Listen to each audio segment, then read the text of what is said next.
The program co-hosted by myself, Andre Lopez Turner, with Juan Toledo in association with Extra Radio Uno.com and Artifacto, and the program on ztrradio.automatic.com. Massive mouthful there.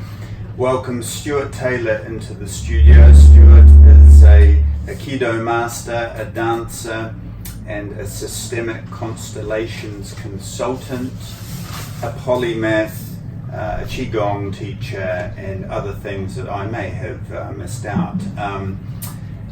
And no doubt, hopefully I haven't missed them out. But we are here to talk about the concept of decolonisation, and we've been led in very nicely into the program by the soundtrack. But Stuart, thank you very much for coming in.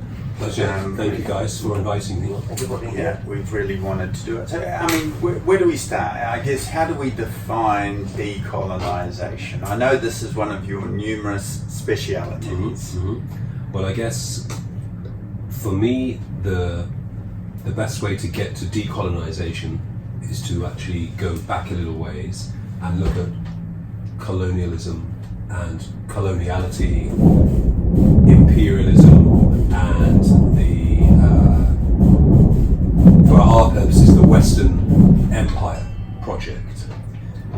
So, if we look at the way in which the Northern European and Southern European countries, in historical terms of, let's say, the last 500 years, although we could go back in time, let's just bracket the last 500 years for our purposes today. There was a very clear project, so-called exploration, pioneering, discovery. So the advent of Western sovereign states going into indigenous territories and, in effect,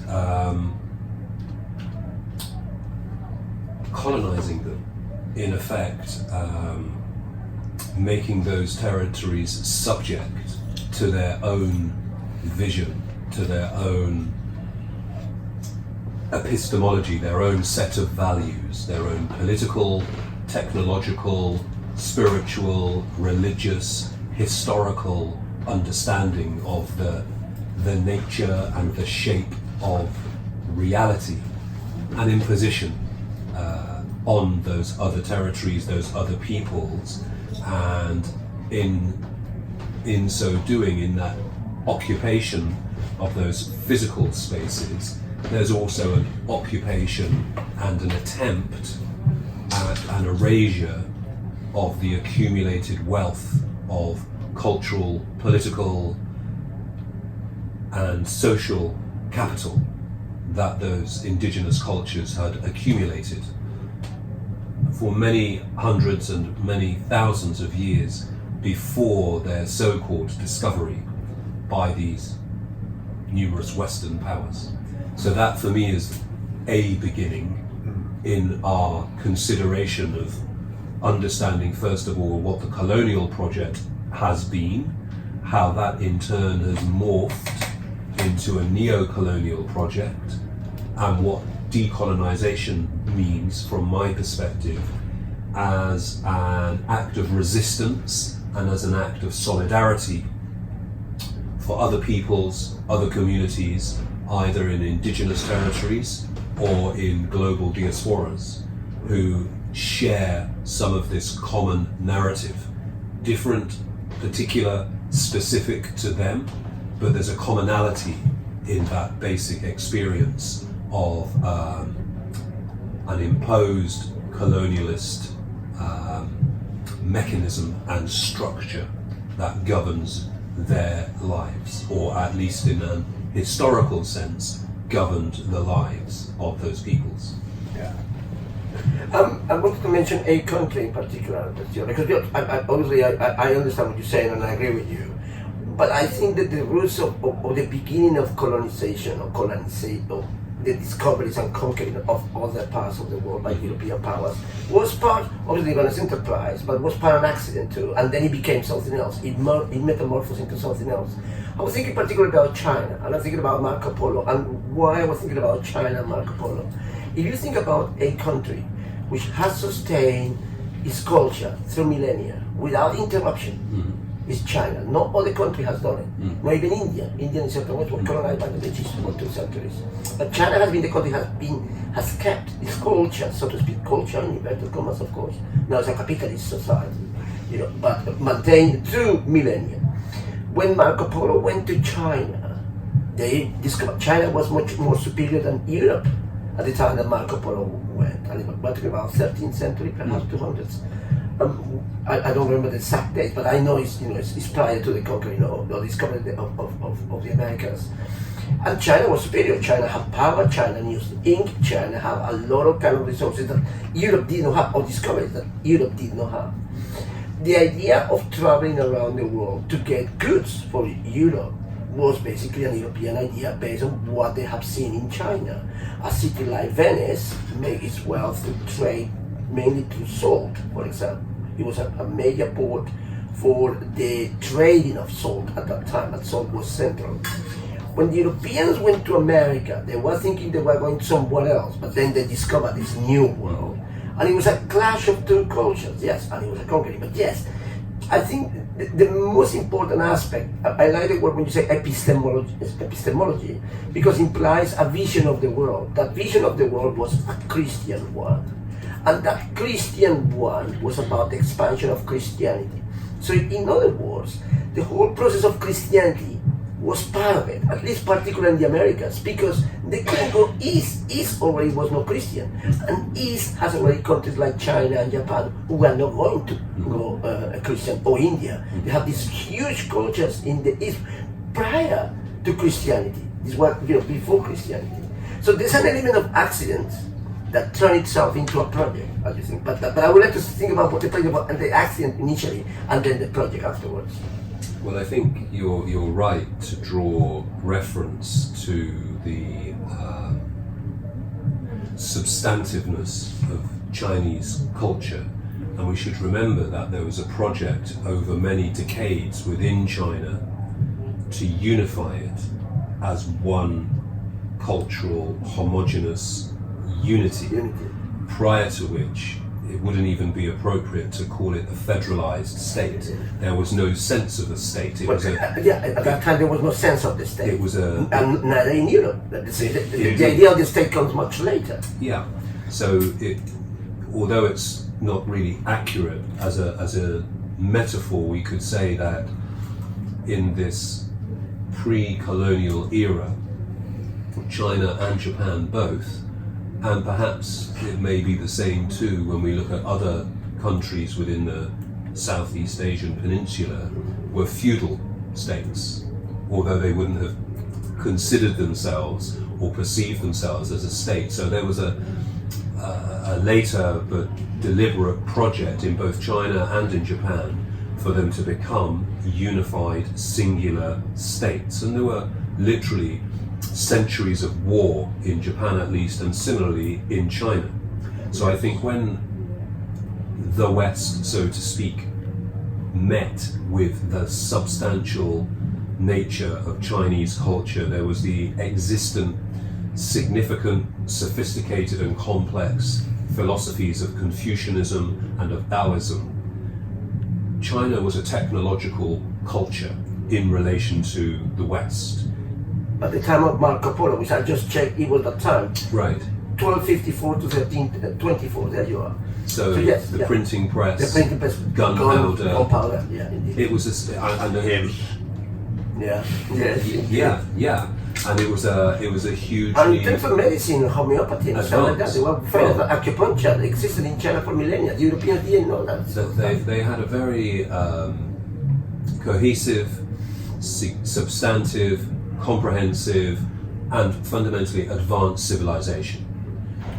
When we look at the territories that Western powers invaded, occupied, colonized, although they might have had comparably sophisticated cultures, philosophical systems, trading relationships, trading partnerships, military technology and a military philosophy to a point, the fundamental distinction, from my perspective, is that the Western military technology was superior to the technologies that they met. Well, interesting that point. I mean, 2 points there. I mean, one of the things I'm trying to draw attention to is the role of Christianity and how huge Christianity was in a sort of kind of as an engine to go to other parts of the world and conquer it, to turn these other people Christians.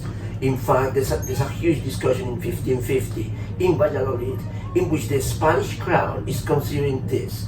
Do the American Indians have a soul?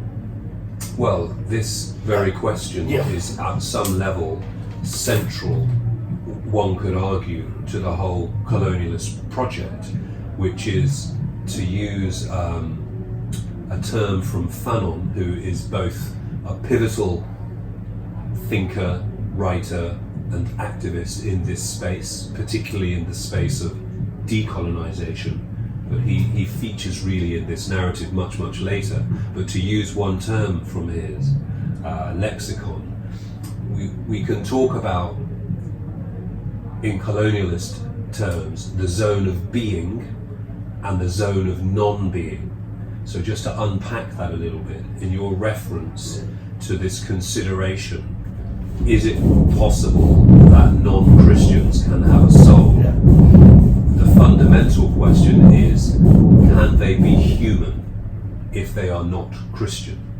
So then there's the corollary with the Fanonian term of the zone of being, i.e. to be human, to have the facility and the benefit of the structure and the processes of a society, of a culture. You're identified as a person with selfhood. You are a sovereign subject, self. You have recourse to financial, legal, and technological and other infrastructure resources. You are recognized as a person, as a being. In that earlier Christian context, you're recognized as a person with a soul. The opposite of the zone of being is the zone of non-being, where all of those cultural infrastructures and superstructure resources are withdrawn. They are unavailable to you.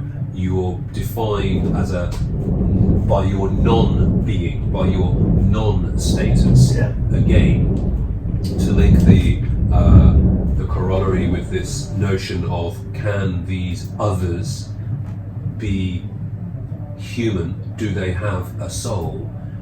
It's the state, the condition of not having a soul, of not actually being human. So you're quite right, Juan, to make reference to the role that Christianity in particular has played in the underpinning of the Western colonial project. And it's part and parcel both of the expansion of the West as a territory in physical terms, but it's also part of the expansion of the West, again, to use this term of an epistemological perspective, in terms of conceptually, politically, culturally, what can be encompassed and recognized as real and material and worthy of consideration and inclusion in the scope of being human as opposed to non-human. So part of the colonial process is to make this clear distinction between a ruling elite who are imbued with this Western ideology and effectively the subaltern natives who are subject to this Western ideology and its various technologies of domination and control.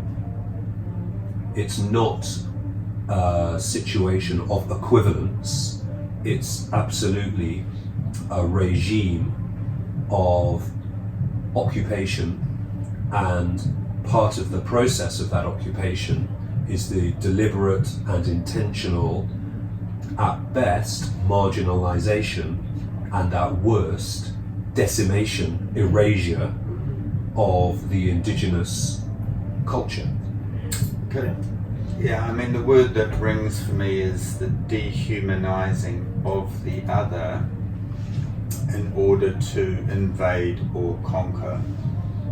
You know, we see it all the time. Well, we see it. No, we see it all the time. You see it. You know, I mean, they're touching on the Iraq War. You know, we're told that literally Saddam Hussein kills babies. You know, we're called stuff that dehumanizes people.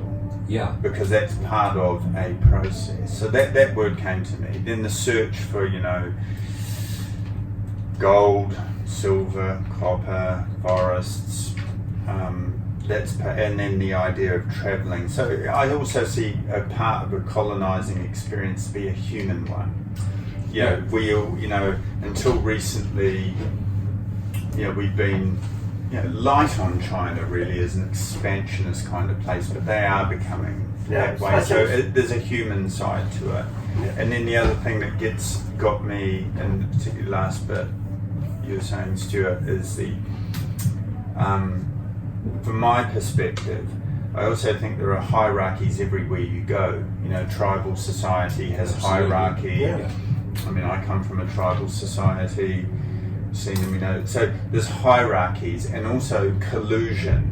So you have an elite, say, you know, in a New Zealand context, or you have an elite in a South American concept or a Chinese one, who also collude with the invading elite from Western Europe or wherever it is. So, you know, I see it, I mean, it's a great topic because it's interesting and it just goes on as we speak, and it seems to be a human thing as well, and we're living in different centuries as well. You know, the threat of the Chinese century, you know, which is coming out of, you know, the Western white side of the framework. So, you know, I was, you know, that's just my little 50 pence on it, but you know, I see, you know, looking at some definitions and stuff, decolonisation is the dismantling of these things on the road to self-determination, which you're alluding to, and it's a political process which is actually the United Nations have a committee which I was quite flabbergasted about, or just, you know, didn't know about. But, you know, this idea of self-determination, we have a lot of it in Europe. Right. You have the Catalonians, we have the Basques, and actually we have the Galicians. Yeah. We have the Scots, we have the, you know, the Cornish.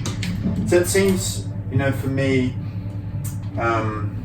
it is a human process, and it's definitely a Western one that we all know very well, and it's wide-ranging.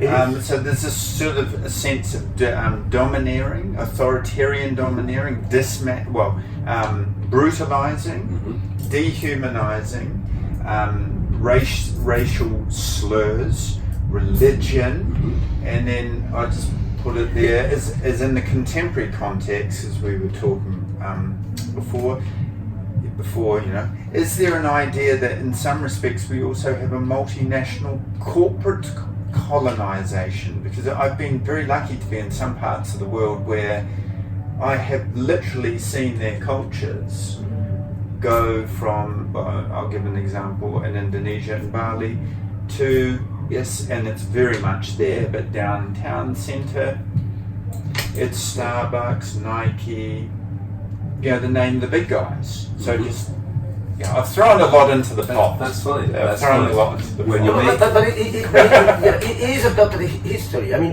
in many aspects. For example, Stuart was referring at some point about military might, military power, and the European powers.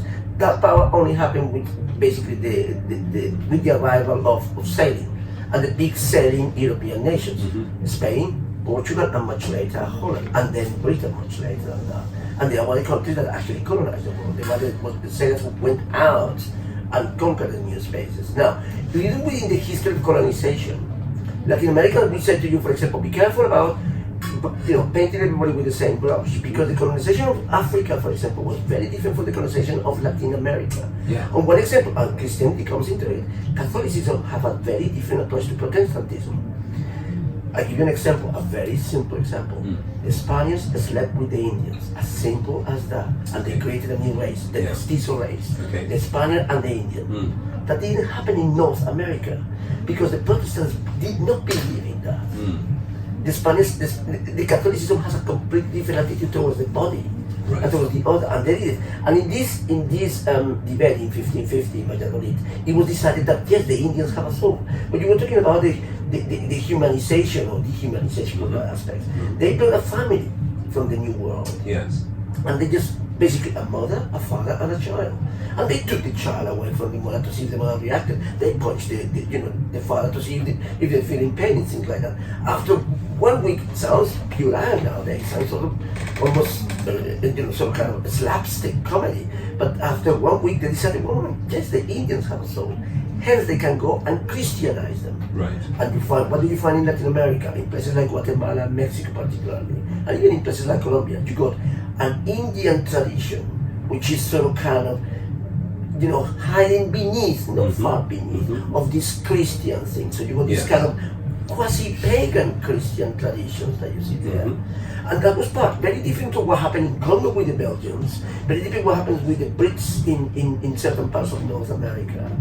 So it is a study, and then you got people like Fray Bartolomé Las Casas saying the Indians are dying in exploitation of mines of gold and silver in Latin America. San Cristobal de las Casas. So Fray Bartolomé Las Casas, he traveled with Pizarro to go. But you know what he did? He suggested using black people from Africa because they were stronger. So there you are. The biggest irony of all, a moment of sort of kind of philanthropy towards the Indian, get sort of kind of the beginning of slavery. It was the beginning of slavery because the Spanish started and the Portuguese ran away big time, and everybody else benefited. The Brits benefited, everybody else benefited. Absolutely. But then you got these elements, isn't it? And then you got somebody like Levi Strauss, for example, in the 20th century, talking about the validity of these cultures, the validity of the iconography of the Indians, the validity of their languages. And I prefer to be optimistic most of the time, trying to be optimistic, is that this historiography, this revision of the history, will be necessary, particularly with the ecological problem that we're going to face. We're going to have to realize that some of the traditions of these peoples are very, very valid, and they are quite different from the idea of progress and capitalism as we have it. So there will be a kind of different kind of decolonization, if you wish, because of sheer necessity, and the necessity is because of the ecological movement. I agree, and think that rather than it being a case of being catalyzed by the ecological movement is simply amplifying the fact of the matter of the ecological crisis that we're now facing. So the most significant instigator of any relative dismantling or readjustment or morphing of the dominant capitalist system is going to be built upon the imperative of survival at a planetary level, at least for we humans. Our other than human brothers and sisters, they'll carry on and probably happier for it if we're not here. So we need to be clear. The planet will carry on without us. The planet will carry on without us. This idea of saving the planet is completely wrong. Saving ourselves. Saving ourselves. So to bring that into the context of the idea of, well, first of all, just to respond to one point. Yes, and of course, absolutely, colonialism unfolded and defined itself in different ways, in different territories, at different times in the course of that half of a millennium. It's not the same thing everywhere in terms of how it shows up and how it operates. However, the fundamental apparatus, the fundamental purpose, and the fundamental actions of the colonialist process is the same. And we already touched upon that in terms of occupation, subjugation, and where necessary, the use of fatal force, whether that's against organized resistance, semi-organized resistance, or simply as an expression of dominant force. And the fundamental purpose in this process, apart from some kind of notional civilizing process, the fundamental process is economically driven. The riches of Europe, Western Europe, and the civilizations that were developed through the so-called Enlightenment and Renaissance periods were built on the wealth of the colonized nations. So the infrastructure and the superstructure of those civilizations are one and the same. Mm-hmm. Yeah. And therefore the foundation that's been created literally over centuries is in place at the beginning of the 20th century, irrespective of the rationale or the logic of the Second World War and the First World War before it, and the subsequent wars of occupation in Korea and Vietnam as the, so to speak, swan song of Western colonialism. The overarching political, theoretical, theological, spiritual, economic framework was in place. So now, I would argue, we are in a neo-colonialist era. And to think that the impact and the imprint of the initial period of colonialism ended at a certain point in the 19th or 20th century is a false economy. It's a fallacy. For the reasons that I just outlined. Well, you know, it definitely is, because globalization and neoliberalism, which we've done a show on recently, effectively says, and you see it very much in South America, the indigenous, if you're not going to be part of the market, it's difficult. You know, what do we do with you? Yes. And if you're in the Amazon right now with the guy Bolsonaro from Brazil and other people, they've been around for a long time. God, man, you're in the way of us making soy. Absolutely. You're in the way of our good wood that we need to cut down. You're in the way of our profit. Yeah, you're in the way of our projections. progress, Exactly. our economics. So, Yes. you know, you're absolutely right. I mean, neo-colonialism is alive and well, Yeah. and to decolonize, which is self-determination, as I see the definition. I'm sure there's other ones. Is an interesting process because. In lots of countries where they've been colonised, my one, where I come from, which we now call Aotearoa, New Zealand, not New Zealand, so that was a victory in a decolonising space. Yeah. Is very different. It's very, the self-determination movement and the environmental one can be one and very similar. Because in a way, they're quite anti-capitalistic. Yeah. They're saying, you know what, this is a very nice rainforest. These are very precious rivers. These are very nice hills. We don't want you to put a wind farm on them.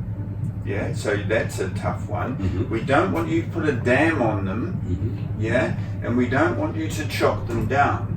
And I must say, as you guys know, I'm a hemp fan because these things are sustainable and renewable. Yes. But anyway, that kind of self-determination, which is coming from all sorts of people from different cultures and races and colours now, and right now as we live, but that kind of determination in general, correct me if I'm wrong, is not liked by the capitalist class.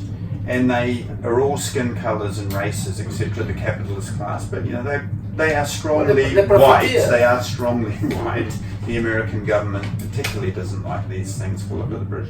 So would you say that, it just ties very nicely with how do you get to those spaces of decolonising, and then the colonizing, where you get kids all over the world in Vietnam, like Rage Against the Machine say they're cool, they're sipping Coca-Cola and they've got dope Nikes on. Mm-hmm. They've come a long way, and then other people will say, you three and other people, you're very negative. There's been a lot of good things going on. Look at you, you're hypocrites, etc. Yeah, they throw those things at you as well. This is progress. Mm-hmm. Well, where do we, let's jump self-determination. Okay, let's jump off on Maybe two we of could those start with the points. environment too. Well, let's jump off then on 3 points. So we've got the concept of progress, the concept of self-determination, and the value of the environment. So, from the Western perspective, fundamentally, from the Western perspective, we're talking about an individualist vision of the world. I, me, mine. And worth it. Absolutely. And in simple terms, from the indigenous and other than Western world, we're talking about a position of we and us and ours. Yes. So from the get-go, there's a different frame of understanding, comprehending, and being in the world. So that's one reference point in the context of sovereignty and self-determination.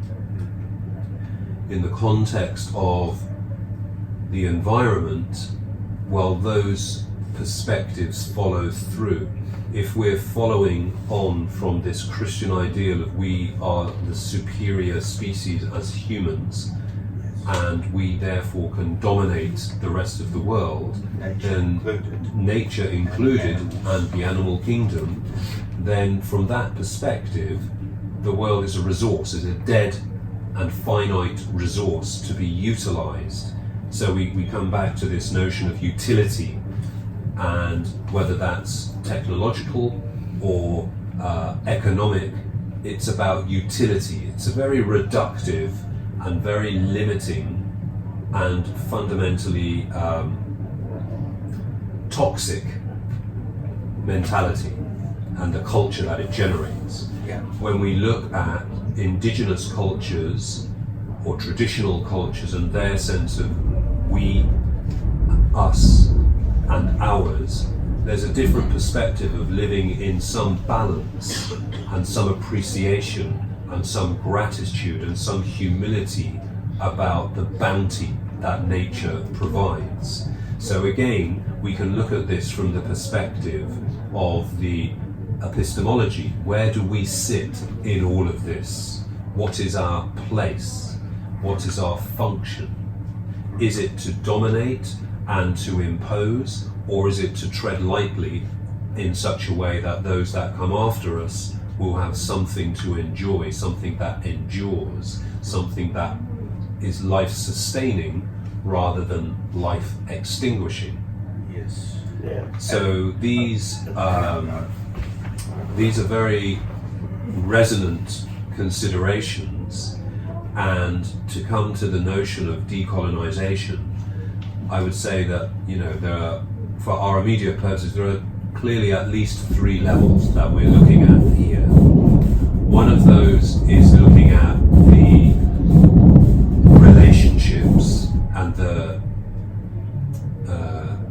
interconnection of global political mechanisms like the UN, like the EU, like the World Trade Order, like the World Bank.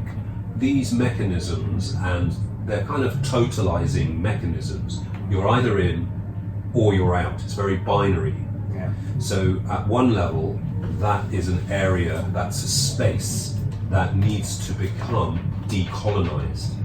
At another level, there's the economic infrastructure, which we refer to broadly now as globalization. And I would say that globalization is the vehicle, is the model that enables the perpetuation of neo-colonialism. I would agree with you, totally. And I just wanted to throw in, I hope I'm not interrupting, because I loved, that's what I was writing, Christianity, man, woman above nature. And then I wrote, in Buddhism, one of the 4 principles is interdependence. Absolutely. And interdependence has got a very ecological thing, i.e. the ant is very important because it has a function in the earth. You know, the dung beetle is very important because it rolls up effectively fecal matter. Yeah. That is very different to Christianity in that one. And I was slightly, I think we also have to get some indigenous cultures have been as bad as anyone else. You know, Easter Island, and there is a critique of some early Polynesian and Maori culture that they chopped everything down and ate everything. But I would say it's a human thing. However, it's stronger that way than the other way. Yeah, there's more evidence of a rapacious, domineering, Western white, ethic there. You know, we have been doing systematic. And then if we go to the lungs of the world, our Amazon, you know, where we have ayahuasqueros and herbalists and that kind of stuff, I would say generally, you know, that's the environmental ethic of the indigenous in the Amazon, which is so important to us, is incredibly strong. I have yet to hear or know of any kind of indigenous Amazonian people that have actually mowed down a lot of forests and killed off a lot of animals. Yeah. And I'm not so an expert in Africa. Yeah, but Jared Diamond also talks about, you know, again, geography. There are certain animals that are really hard to pacify. You know, like and he uses Africa in one of his books, which I haven't read but I'm told about. He says, you know, it's just very difficult. We're literally up against hardcore animals, lions, tigers, giraffes. So there's these other dynamics. I just say that because to try and be, you know, you get accused, I think it'd be safe to say we would all be accused tonight of romancing the indigenous, being slightly hypocritical and idealistic. But I will refute that always, because we are where we are, and if you look at most indigenous spirituality and religions and your Buddhism, as you said, they just don't have that. We are above nature and animals. They don't. They have we are within it. The oneness concept. And the 3 things that you mentioned, the whole thing about capitalism, globalization. What was it? It was the ecology, capitalism, and decolonization. The 3. I think decolonization somehow has to start in the minds. Has to start in having the idea of this, not only the self, but the unity and the community in a larger scale. And I think that's happening globally. Now we think globally. The world started to think globally about 50 years ago. Now we live in a global economy. We have a global conscience. If we like it or not, we have a global conscience. We got instances like, for example, the Republican Party in the United States. Why the Republican Party in the United States? For me, it's like in Spanish we say una patalea de ahogado, which means kind of, it's the last kick of the drowning man.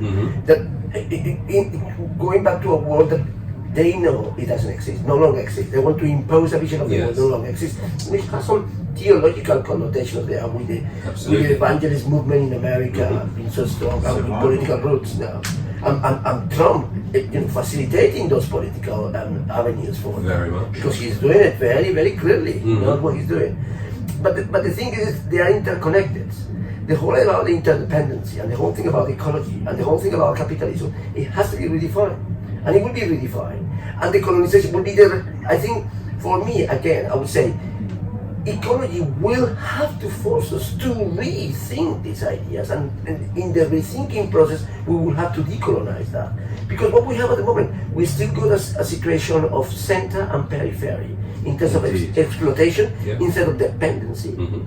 And you look at the way the world is organized, China being the factory of the world, the United States being the policeman of the world, Latin America being the fridge of the world, with natural resources. Yes. And with natural resources, you are not going to have technological advance. But the Europeans and many other people, many other parts of the world are quite happy to keep Latin America like that. Africa still to be redefined, the role of Africa in the world. Well, the growing population of Africa, the kind of the young continent, if you wish, in a part of the world where people are basically not having children like Japan or Germany, where the birth rates are dropping. In countries like Russia, when you're having a popular implosion or demographic implosion. Yes. So these kind of elements will play up They in will. one way or another. They will, and I think, of course, history is an unfolding process, and we are in it. And whatever revisions we might or might not make, the basic fact is that the future requires of us a different orientation in how we manage ourselves, in how we structure our societies, in how we resource our societies. And it's unsustainable if we, even for the moment, just for an instant, take out of the equation the physical limitations of the planet in its capacity to sustain us, for there to be such huge flows of people now around the planet who are mobilized either because of civil conflict, de facto war, or natural disasters. It's unsustainable. I mean, we have a different kind of fortress Europe currently in the context of the physical efforts and the diplomatic efforts that have been made to keep out the flows of humanity from the Near East and from Africa into Europe. I mean, this is something we're all very familiar with, very tragically familiar with, over the last 5 years or so. So that's just one illustration, but further illustrations are in the fact that the existing capitalist model, built upon ongoing resource extraction and exploitation, isn't sustainable. The finite limits of recoverable exploitation are very, very close to being reached now, when we're in an era where there are microplastics 7 miles down in the ocean, where we are now ourselves consuming plastic unwittingly in our diets, is about as glaring an klaxon call, to mix metaphors, that we must heed. So I agree with you, Juan, and also with yourself, Andre, insofar as environmental factors will play out and will force our hand, and in so doing, the process of both psychological, philosophical, and empirical decolonisation, desegregation, will have to follow suit. There can't be a kind of a time lag between these things occurring. And remember the history of the West, if you want, even history of capitalism up to now, is defined by the notion of the crisis. We only act upon a crisis. Crisis is the mechanism, is the engine of for change. If things are going well, who's going to do anything? Nobody does anything, but it's when the crisis arrives. So we are from crisis to crisis. We're always solving crisis. Now we got a huge crisis that we have ignored, and we keep ignoring, in many ways, that is glaring at us, and then we will have to act upon it, because there's no other way. There is no alternative. There's no alternative. There's no alternative. I mean, amazing. I'm just aware that we've got like 5 minutes left. Is there, we maybe should do another show on this, but because I think self-determination, people accepting difference, this is built on survival. Yes. Countries, racial groups sticking together, not integrating. These are big concepts, and I know that you're a great man for this. So I'm leaving. We've only got a very small period of time left. Is there anything else you want to sort of chuck in the pot? Is there any intellectuals that are good for us, or is there anything that you kind of would like to really have it in there? Yeah, obviously we're going to do other stuff. Are you optimistic of the future? We're going to do other stuff in the future. Yeah. Are you optimistic? I am optimistic. And why? Why? Because I believe in the reality of solidarity. I believe in the fact that the peoples who have been segregated, who have been on the margins, who have been the, so to speak, vanquished, have found and are continuing to find their voice and are recognizing that they don't stand alone, whether that's in regional or national or international contexts. As you said earlier, we are in a globalized world. Well, just a footnote, very quick footnote. That plurality of voices is part of the process of decolonization. Absolutely. Because you don't have no one discourse, you have a plurality of discourses. So, I would say that we're heading into a multiverse of dialogue, a multiverse of discourse, and in that process, decolonization will continue to unfold, and that process in itself will be the catalyst for the reimagining of our economic and political process. So I'm optimistic of that fact.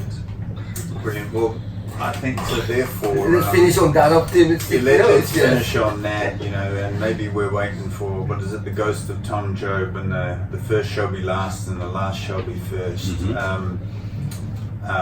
But what better way to finish than that, and more to come. So, but on behalf of Juan and myself and Stuart, extraradiuno.com and Artifacto and ztrradio.podomatic.com, and any one of you who have been listening, and our wonderful director John Anthony Richardson Paintings, Thank you, John. which you find his masterpieces on Instagram. Thank you all, and let's move this process forward in whatever ways that we can. And Extinction Rebellion are having a week of rebellion, which fits perfectly into part of this process. Absolutely.